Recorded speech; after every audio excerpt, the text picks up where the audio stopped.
તો આઈપીએલની જેમ હવે ગુજરાતમાં ફ્રેન્ચાઇઝી આધારિત ફૂટબોલ લીગનો પ્રારંભ થયો છે।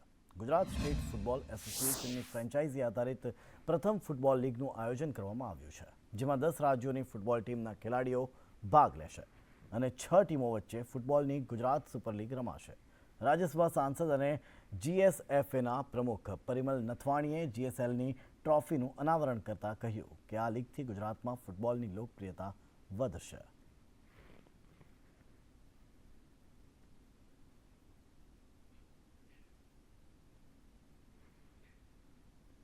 દેશમાં આ વર્ષે ચોમાસું સારું રહેવાની સંભાવના સેવાઈ રહી છે। સુરત શહેરમાં ટીટોડીએ પોલીસ પરેડ ગ્રાઉન્ડના વચ્ચોવચ્ચ જમીન પર 4 ઈંડા મૂક્યા છે। એવું માનવામાં આવે છે કે ટીટોડી 4 ઈંડા મૂકે તો ચોમાસું સારું રહેતું હોય છે અને ટીટોડીના એ ઈંડાને જોઈને જ અનુમાન લગાવવામાં આવતું હોય છે। જો કે 2 ઈંડા મૂકે તો મધ્યમ અને 4 મૂકે તો ખૂબ જ સારું અને 5 ઈંડા મૂકે તો અતિવૃષ્ટિનું અનુમાન લગાવવામાં આવે છે।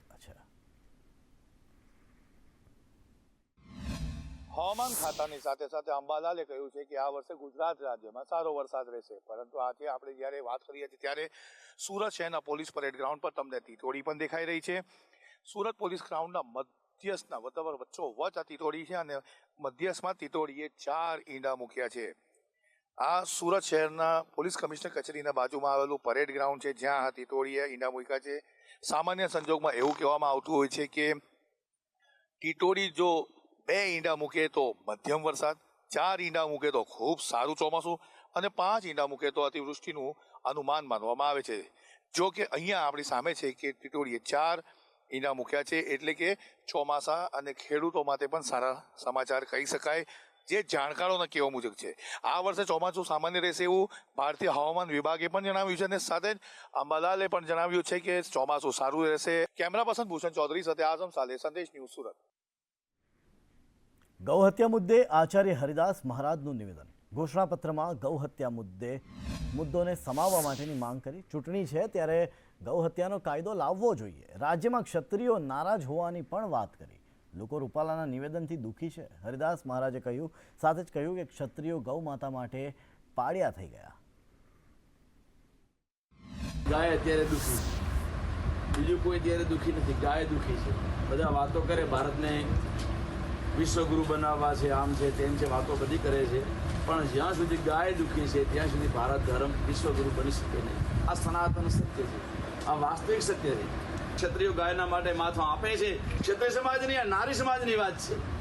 એ નારી સમાજ જ્યારે જહોર કરતી હોય, એમને ખબર હોય પોતાની આબરૂની સવાલ આવે ત્યારે જહોર પોતાના જાતની અગ્નિમાં હોમી દેતી હોય અને એમના વિશે બોલવું જોઈએ। એ બોલ્યા કેમ બોલ્યા હું કંઈ જાણતો નથી એના વિશે, પણ એ સમાજને નારાજ કરવો એ આખા હિન્દુ ધર્મને નારાજ કરવા બરોબર છે। ગુજરાત યુનિવર્સિટીમાં વેકેશનની તારીખોમાં ફેરફાર। યુનિવર્સિટીમાં 9 મેથી 23 જૂન સુધી વેકેશન રહેશે। અધ્યાપકો ચૂંટણી કામગીરીમાં રોકાયેલા હોવાથી ફેરફાર કરાયો છે। ગુજરાત યુનિવર્સિટી સંલગ્ન કોલેજો વિભાગોમાં સૂચના અપાઈ। કોમન એકેડેમિક કેલેન્ડર મુજબ 9 સત્ર શરૂ કરાશે।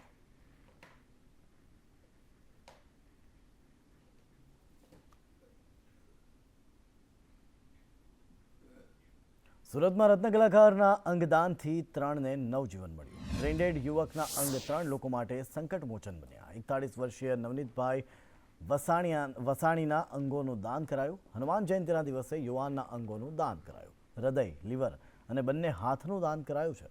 તાપી જિલ્લામાં યુવકને નડ્યો હતો અકસ્માત। સારવાર દરમિયાન યુવક થયો હતો બ્રેઇન ડેડ।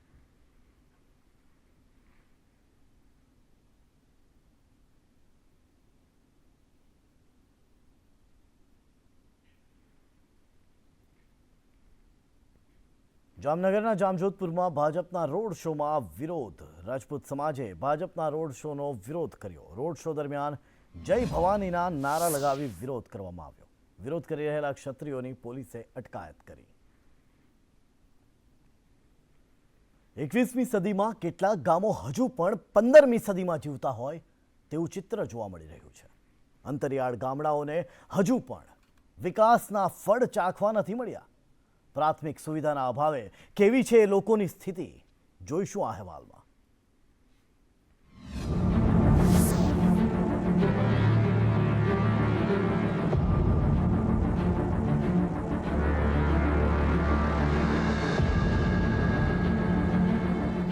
પ્રસૂતાને સારવાર માટે હોસ્પિટલ લઈ જવા અહીં એમ્બ્યુલન્સ પહોંચી શકતી નથી.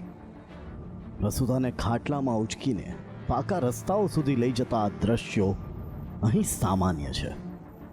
જી હા, આ છે વિકાસના ફળ ચાખવા મથતા ગામડાઓ.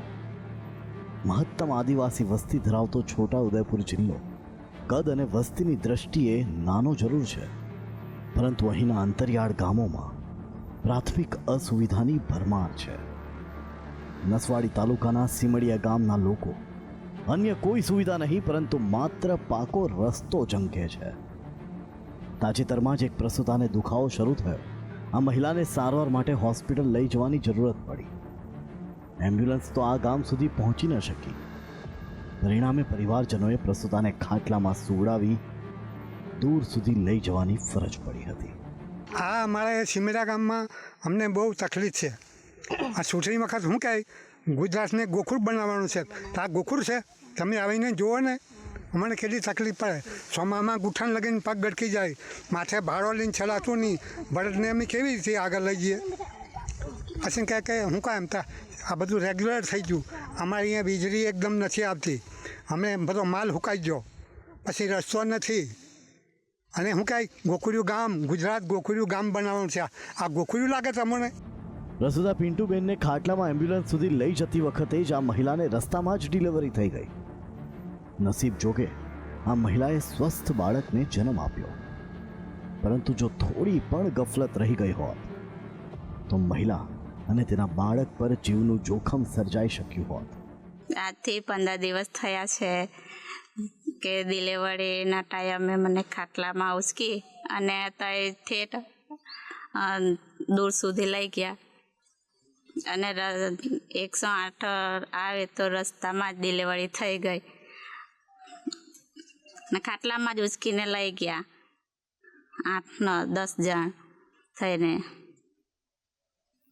અમારે રસ્તો નથી સારો, ખરાબ છે રસ્તો. ગાડી 108 તો આવે ને અમારા ઘર સુધી, એટલે પછી અમારે ખાટલામાં લઈ જવું પડે ગમે તે કંઈ બીમાર હોય કે ડિલિવરીનો કેસ હોય. લોકસભાની ચૂંટણી આવી પહોંચી છે. નેતાઓ દ્વારા વિકાસના વચનોની લાણી પણ કરવામાં આવી રહી છે. સૌ કોઈ જાણે છે કે નેતાઓના વચનો માત્ર ચૂંટણી સમિત જ હોય છે. મોટા મોટા શહેરોમાં પણ રસ્તાઓ બિસ્માર હાલતમાં છે, ત્યારે અંતરિયાળ ગામડાઓની તો વાત જ શું કરવી. સીમડિયા ગામના લોકો પાક્કા રસ્તા માટે વર્ષોથી રજૂઆત કરે છે અને રસ્તાની રાહ પણ જુએ છે. આ અંતરિયાળ ગામના લોકોને પાકો રસ્તો મળશે કે નહીં, એ તો આવનાર સમય જ કહેશે. ઇરફાન મેમણ, સંદેશ ન્યૂઝ, છોટાઉદેપુર.